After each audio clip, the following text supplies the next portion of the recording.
Hello everyone, आप सभी का हमारे चैनल पर स्वागत है बच्चों। तो नई एनसीईआरटी बुक के आधार पर जो हमारी क्लास 12th मैथमेटिक्स है प्रश्नावली 5.2 उसे आज हम डिटेल में सॉल्व करेंगे। चैप्टर का नाम है सातन तथा अवकलनीयता। तो प्रश्नावली 5.2 जो कि बहुत ही आसान है, उसको करने से पहले ठीक है, तो इसका जो बेसिक कॉन्सेप्ट है वो हमें जानना बहुत ज़रूरी है। ठीक है, आज जो हम पढ़ने वाले हैं, सीखने वाले हैं, वो हम सीखने वाले हैं अवकलनीयता के बारे में। ठीक है, कि अवकलनीयता क्या होती है पहले मैं आपको ये बताऊंगा, उसके बाद हम फॉर्मूला देखेंगे, उसके बाद बेसिक चीज़ों को समझते हुए क्वेश्चंस को सॉल्व करेंगे। तो देखो बच्चों, अवकलनीयता को अगर मैं समझाऊं, देखो आपके पास एक फलन है, माना एफ एक्स। ठीक है, y बराबर एफ एक्स मान लेते हैं। y बराबर एफ एक्स हमारे पास एक फलन है जो कि वास्तविक फलन है। क्या फलन है? वास्तविक फलन है। ठीक है, और इस फलन का जो प्रांत है, इस फलन का जो प्रांत है वो हम मान लेते हैं कि भैया a से b है इसका प्रांत। ठीक है, अगर मैं इसको थोड़ा चित्र में बना के दिखाऊं, अभी अवकलनीयता क्या होती है डिटेल में समझाऊंगा, देखते रहना बच्चों। ठीक है, ये मान लेते हैं ये हमारे पास एक वक्र है y बराबर एफ एक्स का, और ये इसका क्या है? प्रांत है। ये x का मान a हुआ, ये x का मान हमारा क्या हुआ? b हुआ। अब इसी प्रांत के अंदर यदि, ठीक है, x बराबर मैंने c लिया कोई मान जो कि इस प्रांत के अंतर्गत है, यहाँ पर मैंने एक c ले लिया पॉइंट x बराबर c जो कि इस प्रांत के अंतर्गत है। अब इस पॉइंट पर, ठीक है, हम इस फलन की अवकलनीयता कैसे परिभाषित करेंगे? तो जो अवकलनीयता होती है ना, उसको लिखा जाता है डी अपॉन, जैसे एक्स में देख रहे हैं ना, डी अपॉन डी एक्स, ये परिवर्तन की चीज को दर्शाता है। ठीक है, सी बिंदु पर चेक कर रहे हैं तो एफ ऑफ सी क्या होता है? इसको हम जनरली एक बार अवकलज किया है ना, डी अपॉन डी एक्स एक बार अवकलज किया है तो एक बार डैश लगा दे, एफ डैश सी लिखा जाता है। और इसका जो सूत्र होता है वो होता है लिमिट h टेंड्स टू 0, सी पे चेक कर रहे हैं तो फंक्शन c प्लस एच, ये क्लास 11th में आपने पढ़ा होगा, फंक्शन c बट्टे में h। ठीक है, ये चीज होती है, ये अवकलनीयता के लिए है। ये जो चीज आप निकालेंगे, ठीक है, ये जो चीज हम ज्ञात करेंगे c के लिए, अगर इसका अस्तित्व होता है, यदि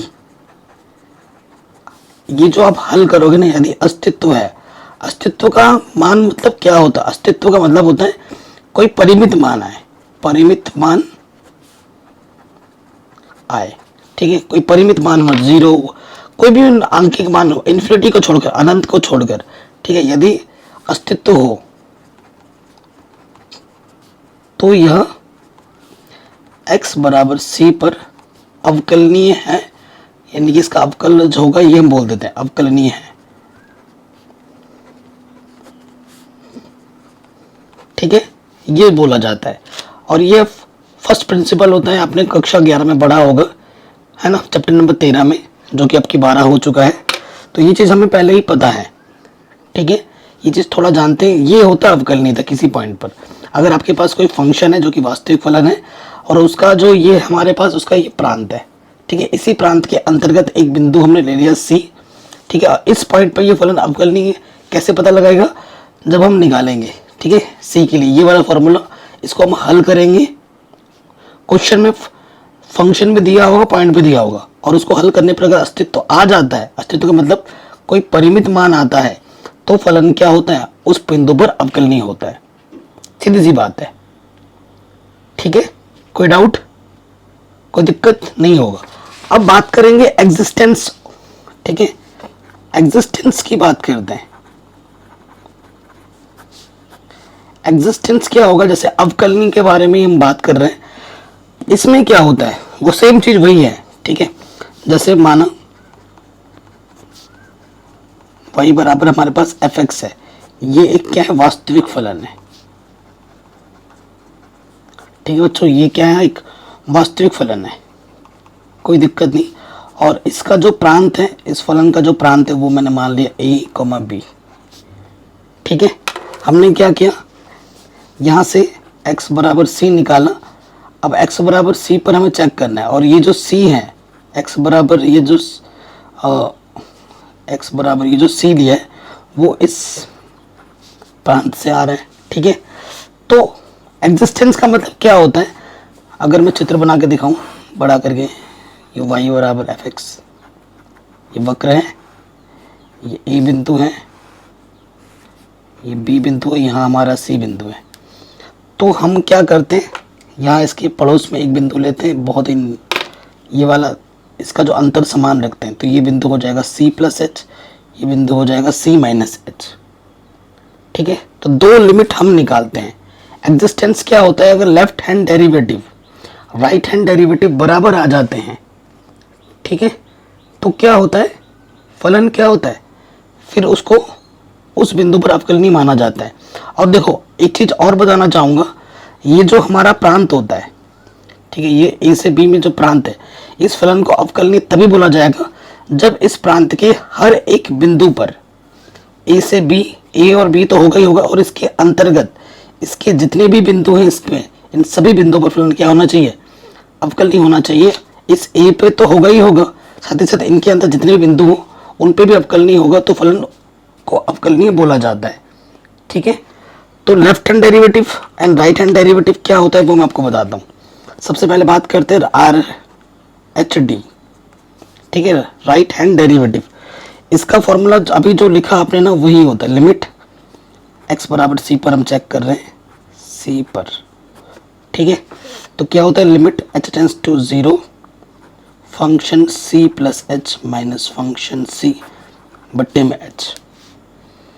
और आर एच डी क्या होता है, आर एच डी तो हो गया एल एच डी।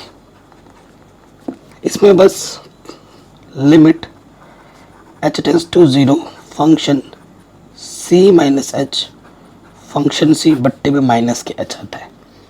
ठीक है, यदि आर एच डी बराबर होता है एल एच डी के, तो फलन x बराबर c पर अवकलनीय होगा, है ना। कभी कभी आपको चेक करने के लिए बोलेगा, तो इस तरीके से हम चेक करते हैं। अगर एल एच डी और आर एच डी बराबर है, ठीक है, और बराबर तो होगा ही होगा, साथ ही साथ इनके मान क्या होना चाहिए, परिमित। इनके मान क्या होना चाहिए, परिमित, लिमिट इनकी एग्जिस्ट करनी चाहिए। ठीक है, बराबर तो होगा ही होगा, तो इनके आर एच डी का जो मान है, ठीक है, एल एच डी का जो मान है वो बराबर होना चाहिए, और साथ ही साथ परिमित मान होना चाहिए, तभी जाके x बराबर c पर वो फलन क्या होगा, अवकलनीय होगा। ठीक है, और एक चीज देखो, मैं आपको एनसीईआरटी में लिखा हुआ है, मैं आपको पढ़ के सुनाता हूँ। देखिए, यदि ये जो, ठीक है, ये क्या आर एच डी का अस्तित्व नहीं है, तो हम कह सकते हैं कि c पर फलन अवकलनीय नहीं है। अगर अस्तित्व नहीं होगा तो अवकलनीय नहीं होगा, अस्तित्व है तो अवकलनीय होगा। दूसरे शब्दों में हम कहते हैं कि प्रांत के किसी बिंदु c पर फलन अवकलनीय है यदि दोनों सीमाएं, ठीक है, ये हमारा क्या हुआ, ये हमारा आर एच डी हुआ, और ये हमारा क्या हुआ, एल एच डी, तथा परिमित तथा समान है। ठीक है, परिमित भी होना चाहिए ये मान, और समान भी होना चाहिए। ठीक है, उसके साथ साथ फलन अंतराल a से b में अवकलनीय कहलाता है यदि वह अंतराल a b के प्रत्येक बिंदु पर अवकलनीय है। ठीक है, इस अंतराल में तभी अवकलनीय होगा जब इस जो भी हमारा रेंज दे रखा है उसके अंतर्गत आने वाले सभी बिंदुओं पर वो अवकलनीय होता है। जो चीज़ मैंने आपको बोली थी वही यहाँ पर लिखा हुआ है। ठीक है, कोई दिक्कत नहीं होगी, मैंने बहुत ही सिंपल वे में समझाया है। R H D L H D क्या होता है ना, एग्जिस्टेंस। अब अवकलनीय आपका जो ये प्रश्नावली है ना, इस प्रश्नावली में हम जो अवकलज सीखेंगे वो सीखेंगे संयुक्त फलनों के अवकलज। ठीक है, संयुक्त फलन क्या होते हैं वो अच्छे से जान लीजिए। डिफरेंशिएशन ऑफ कंपोजिट फंक्शन, दो या दो से ज्यादा फलनों का मिलन होता है यहाँ पर। ठीक है, तो उसे कहा जाता है कंपोजिट फंक्शन। ठीक है, जैसे दो फंक्शन की कंपोजिट होगी तो उसको मिलाकर एक फंक्शन बन रहा है। तो ये सब छोड़ दो, यहाँ पर श्रृंखला नियम भी है। ठीक है, मेरे पढ़ाने का जो तरीका है वो बिल्कुल सिंपल है, एकदम सिंपल, थोड़ा किताबी लैंग्वेज से हटकर है। कुछ गाइस अलजेब्रा फॉर्मूला बताना आपको बहुत ज़रूरी है, जो आप पहले से ही जानते हैं। कक्षा 11 में ये सब मैंने पढ़ा रखा है और आपने भी पढ़ा होगा। तभी मैं बार बार बोल रहा हूँ कि चैप्टर नंबर जो 13 है ना, सीमा और अवकलज, वो जरूर देख लेना, है ना। आप कहोगे तो मैं लिंक्स पे डाल दूंगा डिस्क्रिप्शन पे, अगर आप भूल रहे हो तो। सो अलजेब्रा क्या है कि जैसे डी बट्टे डी एक्स है, अब क्लच करना, आपके पास दो फंक्शन है, ठीक है, एक फंक्शन u है और एक फंक्शन v है। अगर आप जोड़ का चिन्ह लगाओगे तो अलग अलग ले सकते हैं, डी बट्टे D x you plus D बट्टे डी एक्स वी, ठीक है, ये चीज़ है। ओके, अगर यहाँ से प्लस की जगह माइनस हो जाता तो यहाँ पर भी क्या हो जाता, माइनस। ठीक है, कोई डाउट, कोई दिक्कत नहीं होगी। अब ये चीज़ तो बेसिक है। अब और एक फॉर्मूला आता है जो इम्पोर्टेंट है। अगर डी बट्टे डी एक्स अंश बट्टे हर, यानी कि पी बट्टे क्यू के रूप में लिखा होता है, इसका फॉर्मूला क्या होता है, हर ऐसे आ जाता है डी बट्टे डी एक्स। अब क्लच करेंगे हम अंश का, फिर अंश वैसे का वैसा यहाँ आ जाएगा, डी बट्टे डी एक्स होगा, अब क्लच होगा हर का, और फिर बट्टे में हर का वर्ग कर देते हैं। ठीक है, और एक सूत्र में लिखवा देता हूँ जो मोस्ट इंपॉर्टेंट है, वो है क्या है कि अगर दो फलन है, ठीक है, दो फलन की गुणा हो रही है, एक पहला फलन है एक दूसरा फलन है, तो दो फलन है जैसे साइन एक्स और कॉस एक्स हो गया, ठीक है, तो किसी को भी फर्स्ट सेकंड मान सकते हैं। तो इसमें क्या होता है, पहला वैसे का वैसे रख दो गुणित दूसरे का अवकलज प्लस दूसरा वैसे का वैसे गुणा पहले का अवकलज। ठीक है, तो ये तीन फॉर्मूले आपको पहले से ही आते हैं जो मैंने अभी आपको यहाँ पर लिखवा दिए हैं। ठीक है, और कुछ और फॉर्मूले हैं, मैं अभी लगे हाथ बता ही देता हूँ अवकलज वाले। ठीक है, जैसे कि जो फॉर्मूला लॉग में है वही बता रहा हूँ। जैसे लॉग एक्स का जो अवकलज होता है वो 1/x होता है, ठीक है, ये आप जानते हैं। फिर लॉग ए की पावर x जो होता है उसका अवकलज क्या होता है, a की पावर x लॉग ए, ठीक है, ये आप जानते हैं। एंड इसमें क्या होता है ना, और बढ़िया करके लिखवा देता हूँ, ये तो होता है, ये कैसे आता है ये आप ध्यान रखो। x की जगह कुछ भी हो सकते हैं ना, a की पावर x लॉग a, फिर क्या होता है डी बट्टे डी एक्स, जो भी x होता है ना वो यहाँ गुणे में आ जाता है। इसकी भी हमें ज़रूरत पड़ेगी, तो लॉग वाले के लिए तो अलग से ही प्रश्नावली बना रखी है, तो फिलहाल इतने ही रहने देते हैं। ठीक है ना, एक्सरसाइज के हिसाब से चल रहे हैं तो बढ़िया है। और फिर आप एक काम करना, जब पूरा चैप्टर खत्म होगा ना तो इस पूरे चैप्टर के सारे फॉर्मूले एक कॉपी में लिख लेना, 2-3 पन्ने बनेंगे, और उसको डेली रिवाइज करना, तो आपको कभी भी कोई डाउट नहीं होगी। चलिए प्रश्नावली पे आ जाते हैं, हटकर है, ठीक है, तो सीखते हैं। अभी प्रश्नावली बहुत आसान है, बहुत ही ज़्यादा आसान है, बस आपको सूत्र याद होने चाहिए। ठीक है, एक सूत्र तो देखो अवकलनीयता वाला मैंने अभी लिखवा दिया है, और कुछ सूत्र अपने कक्षा 11 में ही सीखे थे। अगर आपको याद नहीं आ रहे तो मैं लिखवा देता हूँ सूत्रों को एक जगह पर। ठीक है, आपसे रिक्वेस्ट ये है कि सूत्र याद होने चाहिए, बगैर, ठीक है, उसके बगैर काम नहीं चलेगा। तो यहाँ लिख देते हैं फॉर्मूला। ठीक है, आपसे रिक्वेस्ट है इनको कॉपी में ज़रूर लिख देना। फॉर्मूला नंबर 1, ठीक है, डी बट्टे डी एक्स, ये x का मतलब क्या होता है, हम x के सापेक्ष अवकलज कर रहे हैं। ठीक है, और x की पावर n अगर हो तो n पावर सामने आ जाता है और एक पावर क्या होती है, कम हो जाती है। ठीक है, उसके साथ साथ x का मतलब क्या होता है, x के सापेक्ष हम अवकलज कर रहे हैं, नोट करके लिख लो। ठीक है, नोट करके मैं कुछ लिखवाता हूँ आपको। देखो, अगर मैं यहाँ पर डी बट्टे डी एक्स लिख रहा हूँ, इसका मतलब है x के सापेक्ष अगर मैं अवकलज कर रहा हूं तो ये x क्या हो जाएगा बच्चों, x हमारा हो जाएगा वेरिएबल, और x को छोड़कर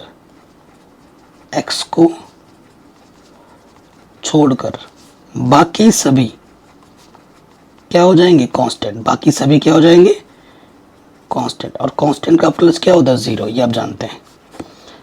ये प्रश्नावली आपको तभी आएगी जब आपने कक्षा 11 का जो चैप्टर नंबर 13 होता था ना, सीमा और अवकलज, वो आपने ढंग से पढ़ा होगा, तब ये तो आपके बहुत ही ज़्यादा आसान है, बहुत ही ज़्यादा, हद से ज़्यादा आसान चैप्टर है।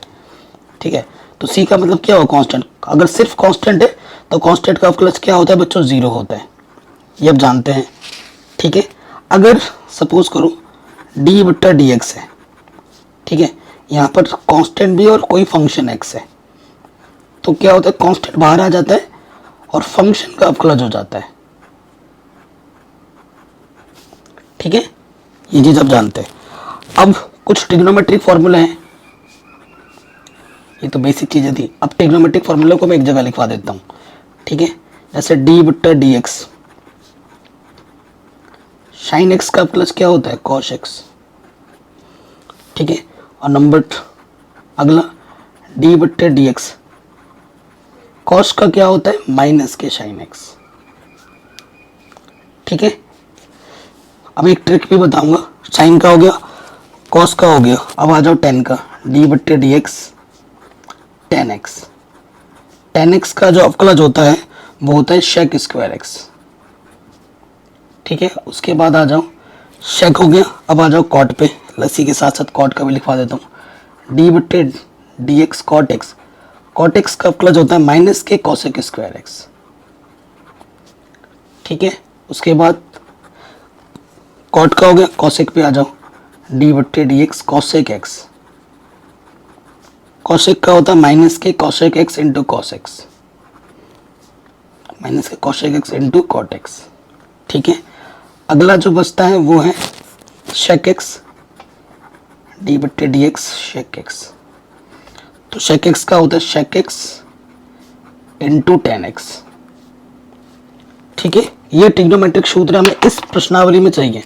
बाकी जो इनवर्स वाले सूत्र है ना, वो मैं अभी नहीं लिखवा रहा हूँ जानबूझकर, वो दूसरे वाले जब प्रश्नावली 5.3 पढ़ेंगे ना, तब मैं आपको इनवर्स वाले भी लिखवाऊंगा।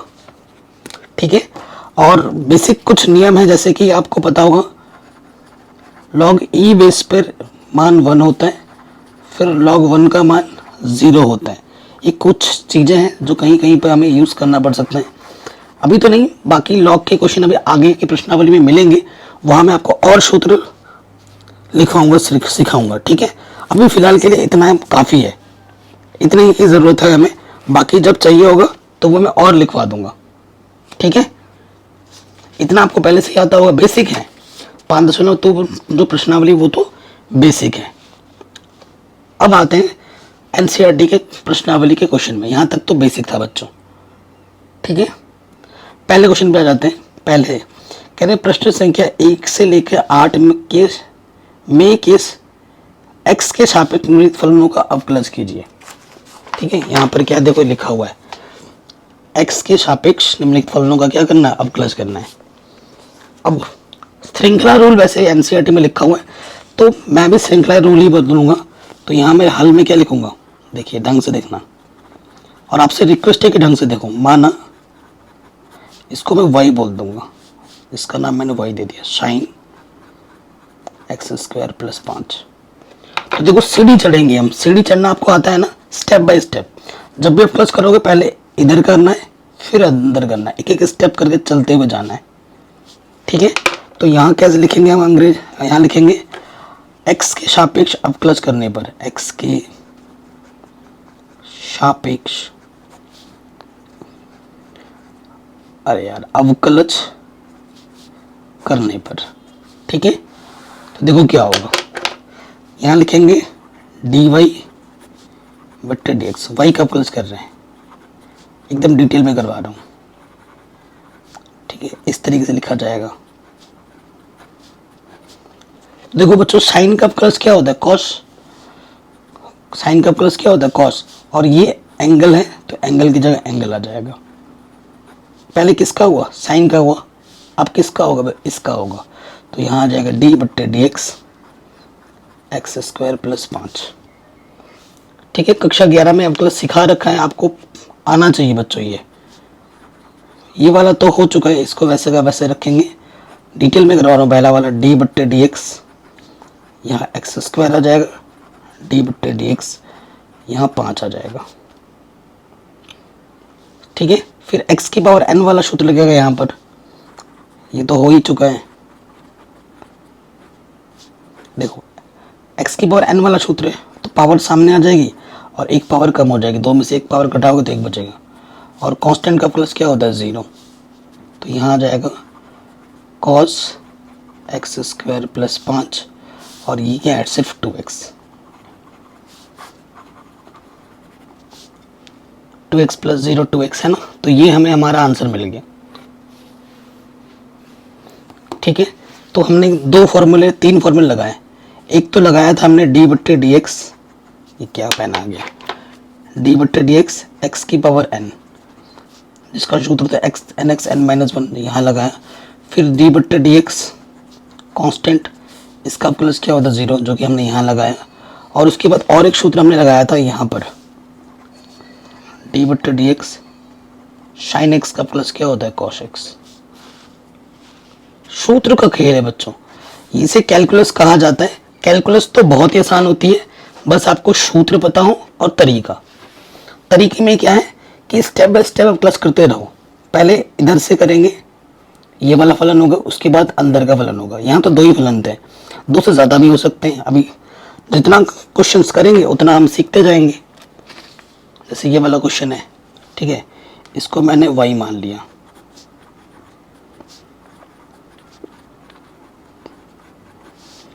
ठीक है, सो अगर आप ध्यान से देखेंगे तो आपको एक चीज़ दिखेगी, ये एक फलन है, ये एक दूसरा फलन है। तो पहले एक एक करके चलेंगे। तो यहाँ लिखेंगे क्या, x के सापेक्ष अवकलज करने पर, x के सापेक्ष अवकलन करने पर। ठीक है, तो यहाँ क्या हो जाएगा dy बट्टे डी एक्स, डी बट्टे डी एक्स डिटेल में। पहले किसका अवकलज होगा, इसका। कॉस का अवकलज क्या होता है माइनस के साइन। एक टिप्स की मैं बात कर रहा था, तो देखो जब भी जो भी कोई चीज़ सी से स्टार्ट हो रहा है तो उसके सामने माइनस ज़रूर है। ठीक है, तो जब भी कॉस सी वाला जो कुछ भी आएगा तो माइनस सामने ज़रूर लगेगा। एक हिंट है, टिप्स है। ठीक है, तो देखो ताकि भूलो ना, कॉस का साइन होता है लेकिन माइनस साइन होता है, और ये एंगल एक्स की जगह पे क्या है साइन एक्स। कॉस का हो गया, अब किसका होगा इस वाले का, तो यहाँ लगेंगे डी बट्टा डी एक्स साइन एक्स। ठीक है, तो एक्स का प्लस साइन एक्स का प्लस क्या होता है कॉस एक्स। ये तो ऑलरेडी हो ही चुका है, जो हो चुका है उसको लिखते जाओ एक बार। और साइन एक्स का प्लस क्या होता है कॉस एक्स। ये हमें हमारा आंसर मिल गया। ठीक है, कोई डाउट, कोई दिक्कत नहीं होगी। अब आ जाते हैं इस वाले में। तो इसको मैंने y मान लिया, y बराबर हमारे पास है साइन ए एक्स प्लस बी।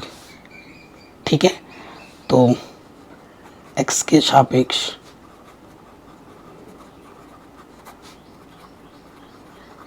अवकलज करने पर, तो ये हो जाएगा dy बट्टे डी एक्स, और ये हो जाएगा, पहले तो प्रॉपर वे में लिख लेते हैं। मैं कोई भी शॉर्टकट नहीं लगा रहा हूँ, आप देख रहे हैं डिटेल में पूरा एक्सप्लेन कर रहा हूँ। पहले किसका अवकलज होगा बच्चों, यहाँ पर बताइए, यहाँ किसका अवकलज होगा साइन का, फिर इस वाले पद का। ठीक है, तो साइन का अवकलज क्या होता है कॉस, और ये एक्स के जगह पे तो आ जाएगा। ठीक है, साइन का कॉस हुआ, अब इस एंगल का होगा डी बट्टे डी एक्स ए एक्स प्लस बी। ठीक है, अब देखिए आगे जगह कम पड़ रही है, इधर कर रहे हैं। ये तो हो चुका है, इसको हम वैसे का वैसे लिख देंगे cos A x plus B. अब ए क्या है कांस्टेंट, एक्स के सापेक्ष कर रहे हैं, तो एक्स के अलावा बाकी सब क्या है कांस्टेंट। तो कांस्टेंट और फंक्शन जब साथ में होता है तो कांस्टेंट बाहर आ जाता है, डी बट्टे डी एक्स एक्स का अवकलज। ठीक है, डी बट्टे डी एक्स बी का अवकलज। ठीक है, सो देखिए भाई, सिर्फ x के सापेक्ष अगर x का प्लस करते हैं तो 1 होता है। ये भी नोट करके लिख लो, देखो क्यों होता है वो मैं बता रहा हूँ। डी बट्टे डी एक्स अगर सिर्फ x का प्लस करेंगे तो 1 होगा। क्यों, देखो x की पावर 1 है, फॉर्मूला में लगाओगे 1 x की पावर 1 माइनस 1, तो x की पावर हो जाएगी 0 और किसी की पावर 0 होता है 1, 1 इंटू 1 1, इसलिए 1 आता है। ठीक है, तो डी बटा डी एक्स, एक्स का अवकलज 1 होता है। देखिए कॉस ये तो हो चुका है ऑलरेडी, ए एक्स प्लस बी, ए एक्स का अवकलज क्या हो जाएगा 1, सिर्फ कांस्टेंट है, कांस्टेंट का अवकलज क्या होता है बच्चों 0, तो यहाँ से सिर्फ ए बचा, ए गुणे में है, ये हो जाएगा cos A x plus B, answer. देखो अभी तो मैं आपको सिखा रहा हूँ तो आपको आराम आराम से बता रहा हूँ, कितना टाइम लग रहा है, वरना ये क्वेश्चन का आप जब पूरा सीख जाओगे तो 1 सेकंड से भी पहले आप कर दोगे, 1 से 2 सेकंड में आप क्वेश्चन कर दोगे। ठीक है, आ गया, सब आ जाएगा भाई, बहुत आसान है। अगले वाले में आ जाते हैं। अब कुछ और भी फॉर्मूले हमें सीखने होंगे, वो भी मैं बता दूंगा साथ ही साथ। देखिए पहले चौथे क्वेश्चन में आ जाते हैं। ठीक है, फॉर्मूले वही है, कक्षा 11 वाले फॉर्मूले हैं, कुछ नया फॉर्मूला मैंने एक भी नहीं बताया अभी, है ना, जो हमने कक्षा 11 में सीखा है वही हम यहाँ पे कर रहे हैं। तो ये वही है,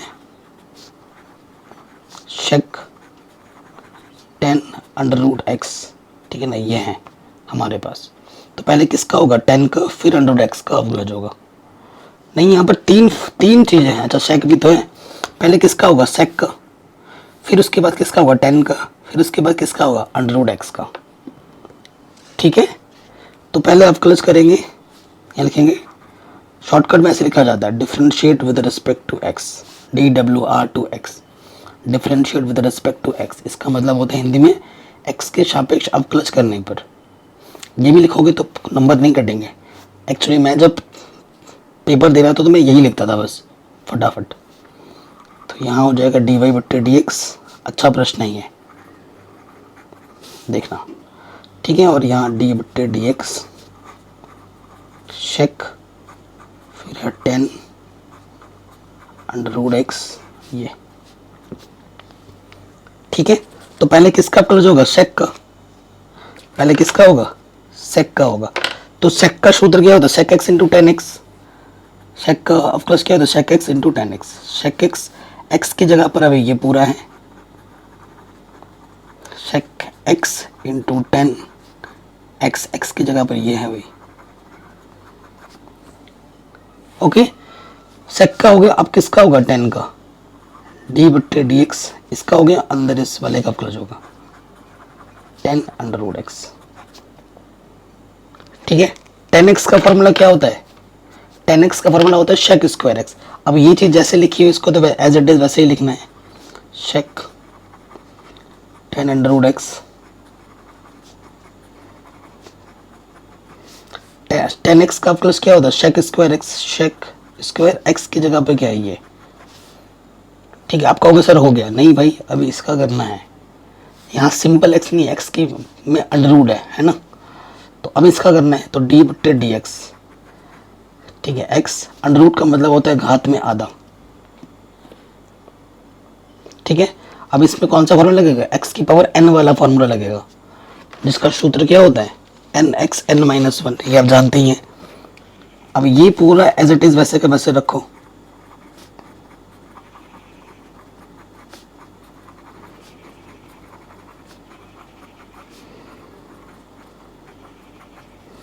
अब इसमें क्या होगा n सामने आ गया और इसमें से 1 कम कर देंगे तो माइनस के आधा बचेगा। देखो 1/2 में से जब आधा कम करोगे तो माइनस के 1/2 बचेगा, है ना, माइनस के 1/2 नीचे आके क्या हो जाएगा प्लस के 1/2। तो यहाँ से देखो क्या हो जाएगा sec 10 under root x, 10 root x, ये तो जैसे है वैसे का वैसे ही रख रहा हूँ मैं, इसमें कुछ चेंज नहीं कर रहा हूँ। अब माइनस का 2, देखो जगह कम है ना, मैं यहाँ पे आपको समझाता हूँ ये वाला पार्ट, नहीं तो आप कहोगे सर कहाँ से आ गया, ये वाला पार्ट है, यहाँ से इसको हल करोगे ये चीज़ आएगी, बट्टे में 2 है। ठीक है, अब ये माइनस का है, नीचे के क्या हो जाएगा प्लस का, और घात में आधा है, इसका मतलब क्या होता है अंडर रूट, घात में आधा का मतलब क्या होता है अंडर रूट। तो ये चीज़ ये लिख सकते हैं हम। ठीक है, तो बट्टे में 2 है सबके, बट्टे में 2 और यहाँ आ जाएगा अंडर रूट एक्स, ये हमें हमारा आंसर मिल जाएगा। ओके, कोई डाउट, कोई दिक्कत नहीं होगी। अब ये देखो ये किस रूप में है, अंश बट्टे हर के रूप में है। और आप जानते हैं ये वाई है ना, तो सूत्र आप जानते हैं डी बट्टे डी एक्स। अगर कोई अंश बट्टे हर के रूप में लिखा हुआ होता है तो उसका सूत्र क्या होता है, हर वैसे का वैसा डी बट्टे डी एक्स अंश का अवकलज। ठीक है, उसके साथ फिर माइनस करते हैं अंश वैसे का वैसा डी बट्टे डी एक्स हर का अवकलज। बट्टे में जो भी हर होता है उसका क्या हो जाता है, वर्ग। ठीक, ये सूत्र आप जानते हैं तो इस सूत्र में लगा दीजिए। ठीक है, ये इस फंक्शन को मैं क्या मान लेता हूँ, वाई। तो यहाँ हर वैसे का वैसा cos सी एक्स प्लस डी, फिर डी बट्टे डी एक्स अंश का अवकलज। अंश क्या है हमारा, साइन ए एक्स प्लस बी, फिर अंश वैसे का वैसे साइन ए एक्स प्लस बी डी बट्टे डी एक्स हर का अवकलज। हर क्या है, cos सी एक्स प्लस डी। ठीक है, बट्टे में क्या हो जाएगा, बट्टे में हो जाएगा हर का स्क्वायर cos सी एक्स प्लस डी। ये सूत्र में रख दिया हमने। ठीक, तो अभी क्या करना है, इसका अवकलज करना है और इसका अवकलज करना है और फिर मान यहाँ रख देना है। ठीक है, तो मैं क्या करता हूँ ना, इसको मैं समीकरण नंबर 1 मान लेता हूँ। अब इसका और इसका अवकलज अलग करके ना यहाँ रख देंगे। ठीक है, तो देखिए यहाँ से क्या होगा, चूंकि डी बट्टे डी एक्स साइन ए एक्स प्लस बी, साइन का अवकलज क्या होता है, कॉस, और ये अभी एंगल की जगह पर है। ठीक है, ये हो गया, इसका हुआ।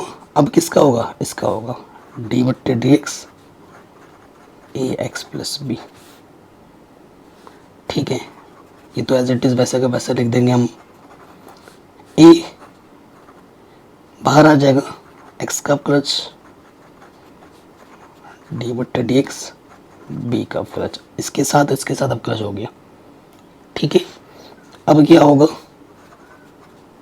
Cos A x plus B. ठीक है, और x का अवकलज क्या होता है 1, कांस्टेंट का अवकलज क्या होता है 0।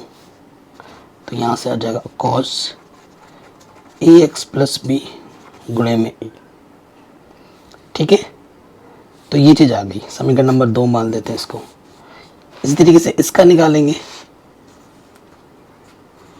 डी बट्टे डी एक्स कॉस सी एक्स प्लस डी।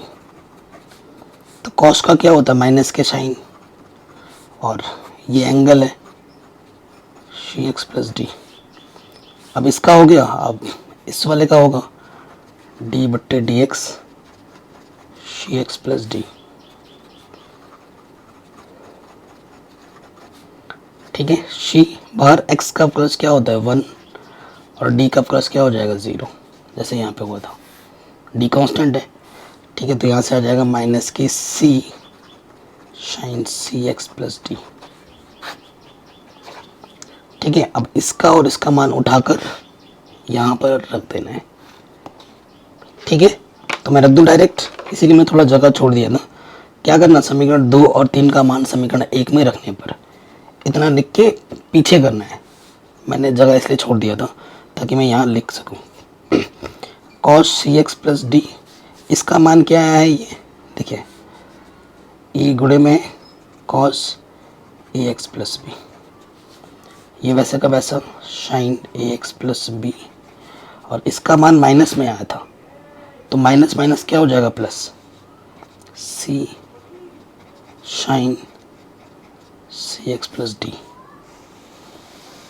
बट्टे में ये जो चीज़ है इसको वैसे का वैसे स्क्वायर करेंगे तो ट्रिग्नोमेट्रिक फंक्शन का ही स्क्वायर होता है, इस एंगल का कभी स्क्वायर नहीं होता।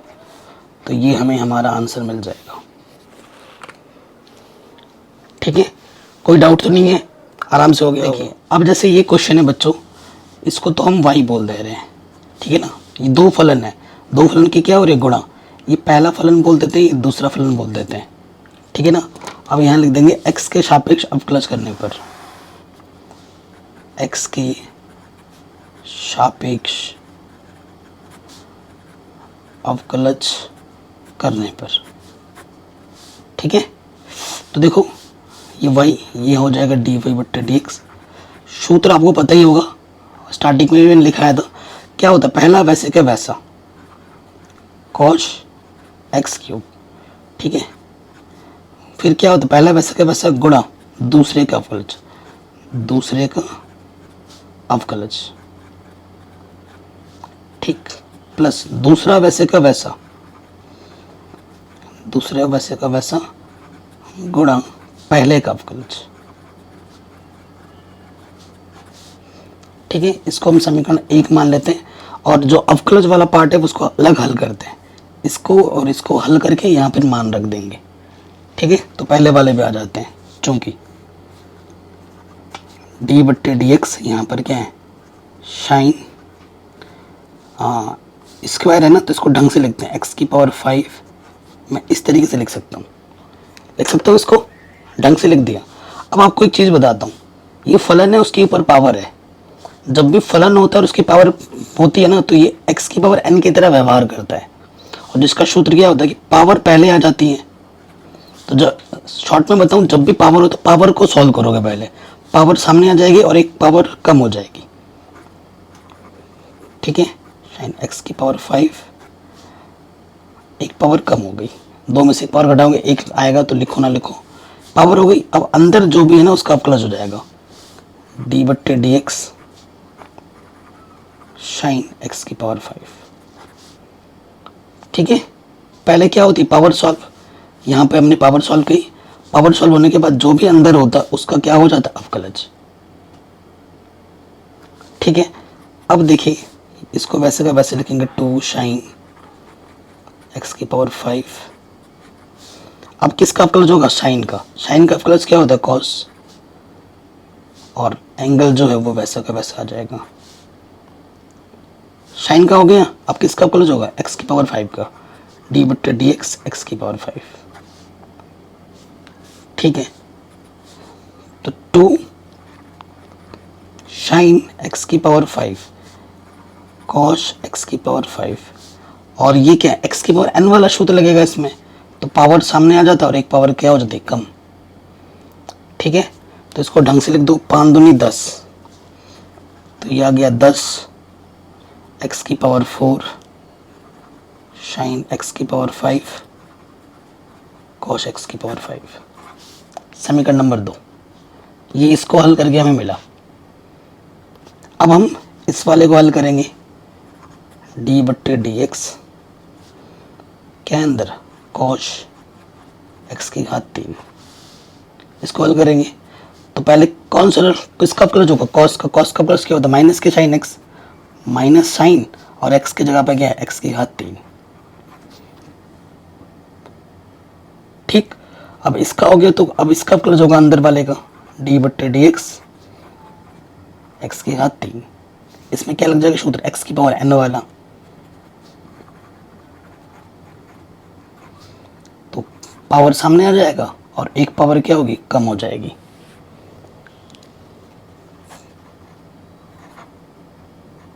तो समीकरण 2 और 3 का मान समीकरण कहाँ रखना पड़ेगा 1 में, तो यहाँ लिखेंगे समीकरण 2 व 3 का मान समीकरण 1 में रखने पर, ठीक है, रख देंगे। तो देखिए क्या हो जाएगा कॉस एक्स क्यूब वैसे का वैसे है, इसके जगह पे ये मान रखना है, इसका हमने हल किया तो ये आया था, तो ये हमें मिलेगा 10 x की पावर 4 साइन x की पावर 5 कॉस x की पावर 5, फिर है प्लस, ठीक है। लेकिन ये मान जब रखोगे ना तो ये प्लस और ये माइनस इसको बना देगा माइनस, ठीक है। तो पहले ही माइनस लगा देता हूँ, क्या है यहाँ पर साइन स्क्वायर x की पावर 5 और इसका मान हमारे पास क्या था माइनस, तो प्लस माइनस माइनस लगा दिया था हमने पहले ही। यहाँ साइन एक्स यहाँ 3x²। ये हमें हमारा उत्तर, हमें हमारा आंसर आराम से मिल गया। ठीक है, कोई डाउट, कोई दिक्कत नहीं होगी। ओके बच्चों, अगले प्रश्न में आ जाते हैं ये चीज़ें। तो ये इंपॉर्टेंट है, इसको पहले ढंग से लिखना पड़ेगा। इसको पहले ढंग से हम लिख देते हैं। अगर मैं इसको y मान लेता हूँ, y बराबर, ठीक है, क्वेश्चन सही है ना। पहले एक बार चेक कर लेता हूँ मैं एनसीईआरटी से। देखिए गाइस, ये क्वेश्चन है, ठीक है। तो 2 ये हुआ, इसको मैं लिख सकता हूँ cot x² की पावर 1/2। अंडर रूट का मतलब होता है कि घात में आधा।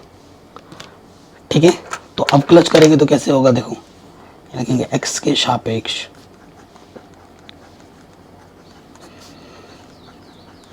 अब क्लच करने पर,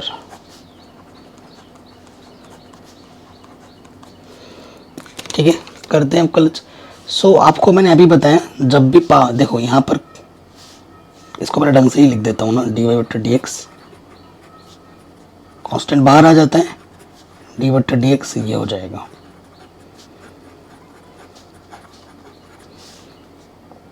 ठीक, तो पहले क्या सरल होती है, पावर, तो पावर सामने आ जाता है और एक पावर क्या होती है, कम हो जाती है। ठीक है, और अंदर जो भी रहता है उसका क्या होता है, अवकलज, dy/dx cot x²। बताइए, कोई डाउट, कोई दिक्कत नहीं होगी। अब ये 2 से 2 कटा, यहाँ से क्या बचा, cot x² की घात में माइनस के आधा। अब इसका प्लस करेंगे, cot x का प्लस क्या होता है, माइनस के कोशेक स्क्वायर, तो माइनस के कोशेक स्क्वायर, x की जगह पे क्या है, x²। cot का हो गया, अब किसका होगा, x² का, dy/dx x²। ठीक है, सो देखिए ये माइनस है, क्या है ये, कोशेक स्क्वायर, ये चीज, और ये आधा है, नीचे जाके प्लस में हो जाएगा, cot x² घात में प्लस के, और x² का प्लस क्या होता है, x की पावर n वाला सूत्र लगेगा, पावर सामने आ जाएगी और एक घात कम हो जाएगी। बताइए, कोई डाउट, कोई दिक्कत यहाँ तक नहीं होगी। सो इसको मैं ढंग से लिख देता हूँ, माइनस के 2x कोशेक स्क्वायर x², और ये आधा है, आधा का मतलब क्या होता है, अंडर रूट cot x²। ये हमें हमारा आंसर मिल गया। ठीक है, कोई डाउट नहीं होगा यहाँ पर। ये प्रश्न भी हमारा आराम से बन गया। ठीक है, इस प्रश्न में आ जाओ। ये जो प्रश्न है बच्चों 1 नंबर में, बोर्ड एग्जाम में काफ़ी बार पूछा गया है 1 नंबर में। तो इस फंक्शन को मैं y मान लेता हूँ। ठीक है, तो यहाँ लिखेंगे x के सापेक्ष अवकलज करने पर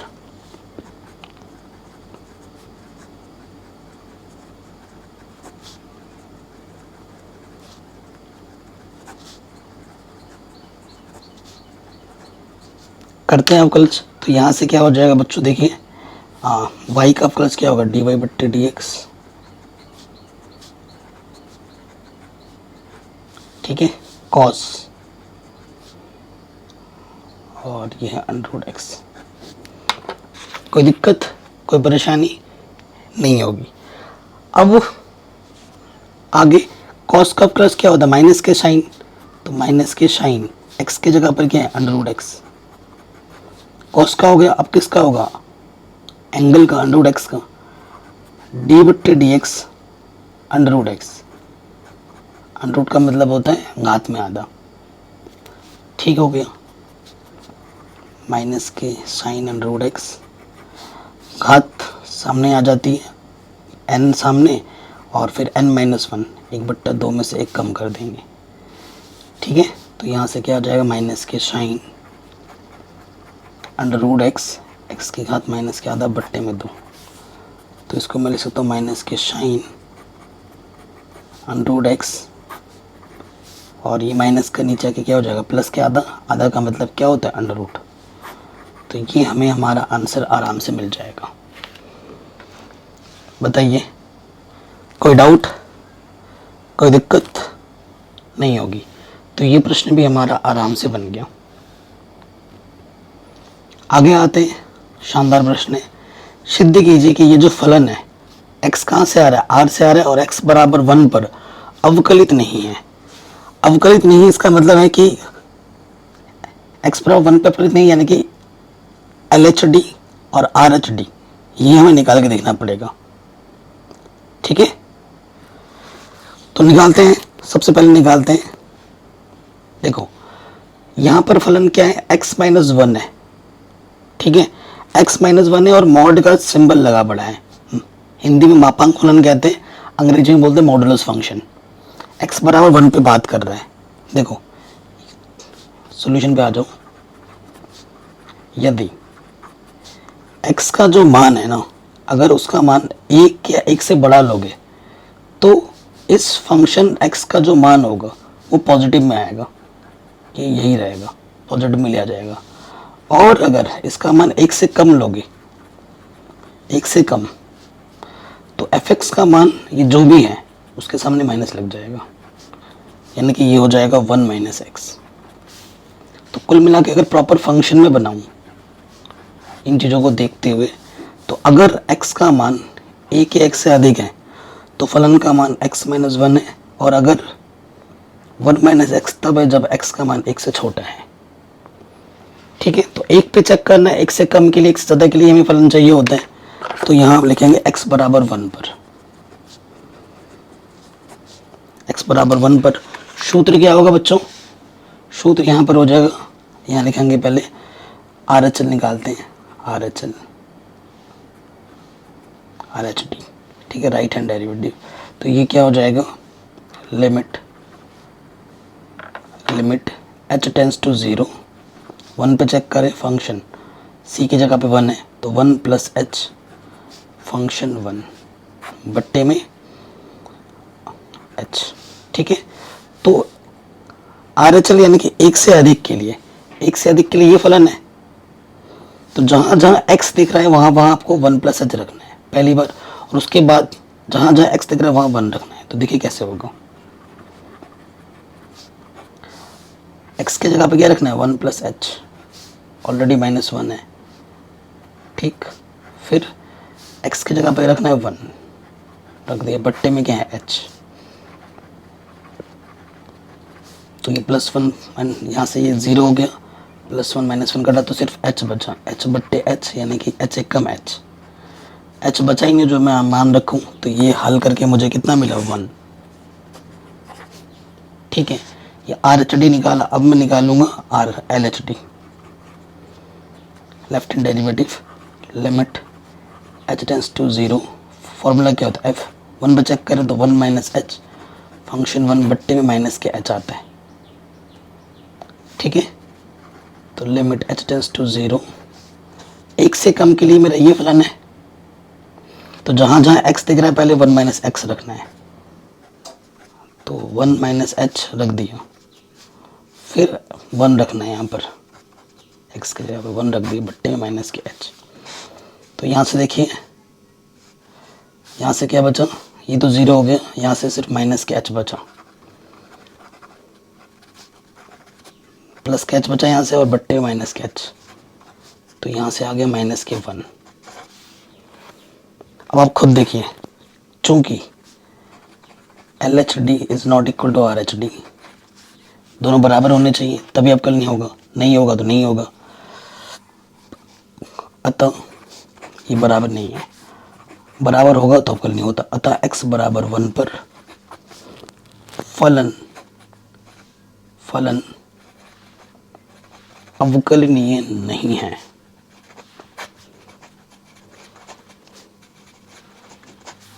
ठीक है, ये हमें हमारा उत्तर, हमें हमारा आंसर आराम से मिल जाएगा। ठीक है, कहीं पे भी डाउट हो वीडियो को दोबारा देखें। अगले प्रश्न में आ जाते हैं। 10वां क्वेश्चन मोस्ट इंपॉर्टेंट है और सबसे आसान तरीके से मैं समझाऊंगा। ठीक है, कई टीचर इसको रटवाते हैं बच्चों को, बट रटने वाली कोई चीज़ नहीं है इसमें। कह रहे सिद्ध कीजिए कि महत्तम पूर्णांक फलन, इस चिन्ह से अगर कोई फंक्शन दर्शा रहा ना बड़े वाले ब्रैकेट में, तो इसका मतलब है कि वो महत्तम पूर्णांक फलन है। एक्स का जो मान है वो 3 से छोटा है और जीरो से बड़ा है। हमें ये बोलना है कि x बराबर 1 पर और x बराबर 2 पर अवकलित नहीं है ये फलन। ठीक है, तो चलिए सबसे पहले हम चेक करते हैं 1 पर, x बराबर 1 पर। तो इसके लिए क्या करता हूँ ना मैं, एक x बराबर 1 है तो 1 के लिए एक फिगर बनाते हैं हम। ठीक है, यहाँ 1 ले लेते हैं, x बराबर 1 पे चेक करना है। एक का डिफरेंस रखो, यहाँ 2 और इधर है तो कम हो जाएगा, एक कम करोगे। ठीक है, तो नेबरहुड पॉइंट इधर सेम डिफरेंस, तो ये वाला पॉइंट 1 पे तो 1 प्लस एच, इधर है तो 1 माइनस एच। ठीक है, फंक्शन एक्स हमारे पास तो ये दे रखा है प्रश्न में। ठीक है, तो x बराबर 1 पर चेक करें तो सबसे पहले निकालेंगे राइट हैंड लिमिट या राइट हैंड डेरिवेटिव जो बोलो, लिमिट h टेंड्स टू 0। 1 पर चेक कर रहे हैं तो फंक्शन 1 प्लस एच, फंक्शन 1 बट्टे में h, जो फॉर्मूला हो जाएगा लिमिट h टेंड्स टू 0। ये फंक्शन है, x के जगह पे क्या रखना है 1 प्लस एच रख दिया, फिर x के जगह पे क्या रखना है 1 रख दिया, बट्टे में क्या है h। सो देखो यहाँ से 1 प्लस एच हमेशा लेफ्ट में लेते हैं, तो 1 प्लस एच के लेफ्ट में क्या है 1 है, क्योंकि ग्रेटेस्ट इंटीजर फंक्शन है ना, इसको सिंपल बनाना होता है। तो 1 प्लस एच के लेफ्ट में क्या है 1, तो ये हो जाएगा 1, हमेशा लेफ्ट वाला लेना है। ये भी ग्रेटेस्ट इंटीजर फंक्शन है लेकिन ये पूर्णांक है, एग्जैक्टली पूर्णांक ही लिया जाता है, तो 1 का फलन 1 ही होता है। आप सोचेंगे 1 के बगल में वाला लेना है, नहीं, क्योंकि ये पूर्णांक है तो पूर्णांक महत्तम पूर्णांक फलन है, तो अगर पूर्णांक है तो पूरा पूर्णांक ही वही आता है 1 बट्टे में h। ठीक है, तो 0 बट्टे h, अब देख रहे हैं ना 0 के बट्टे में कुछ भी फर्क नहीं पड़ता, ये 0 हो गया, समीकरण नंबर 1। ऐसे ही हम निकालेंगे LH, right left hand limit या LHD बोल दो, लेफ्ट हैंड डेरिवेटिव। एक पे चेक करें तो 1 माइनस एच, फंक्शन 1 बट्टे में माइनस के एच। ओके, x की जगह पर एक बार 1 माइनस एच रखना है और एक बार 1 रखना है, तो लिमिट h टेंड्स टू 0, तो यहाँ से आ जाएगा 1 माइनस एच बट्टे में माइनस के एच। तो 1 माइनस एच बड़े वाले ब्रैकेट में सिंपल करेंगे तो 1 माइनस एच के लेफ्ट में क्या है 0, तो यहाँ आ जाएगा 0, 1 क्या होगा 1 ही होगा, लिमिट h टेंड्स टू 0 बट्टे में h समथिंग अपॉन 0। ठीक है, h के जगह पे 0 माइनस 1 अपॉन 0 बट्टे में, ये क्या होगा परिभाषित नहीं है, और लिमिट परिभाषित होनी ज़रूरी है, ये क्या है परिभाषित नहीं है। ये चीज़ और ये चीज़ बराबर होनी चाहिए थी। ठीक है, अगर परिभाषित नहीं होता ना तो वही मना हो जाता है कि अवकलनीय नहीं हो सकता है ना, अवकलनीय होने के लिए परिभाषित होना बहुत ज़रूरी है। ठीक है, इसलिए x बराबर 1 पर अवकलनीय नहीं है।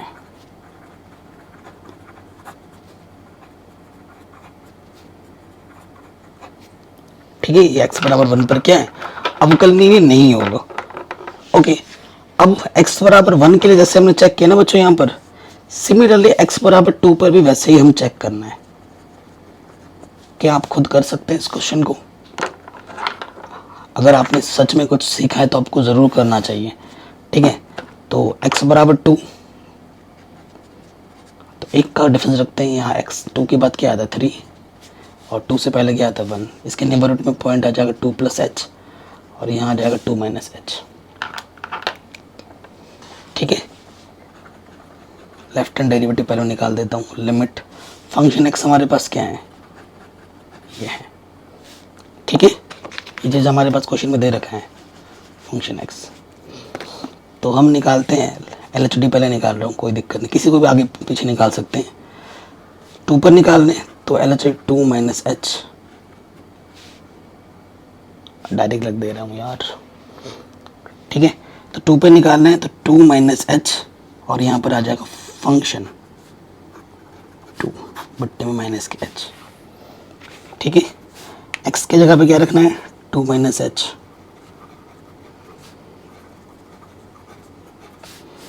और x के जगह क्या रखना है 2 रखना है।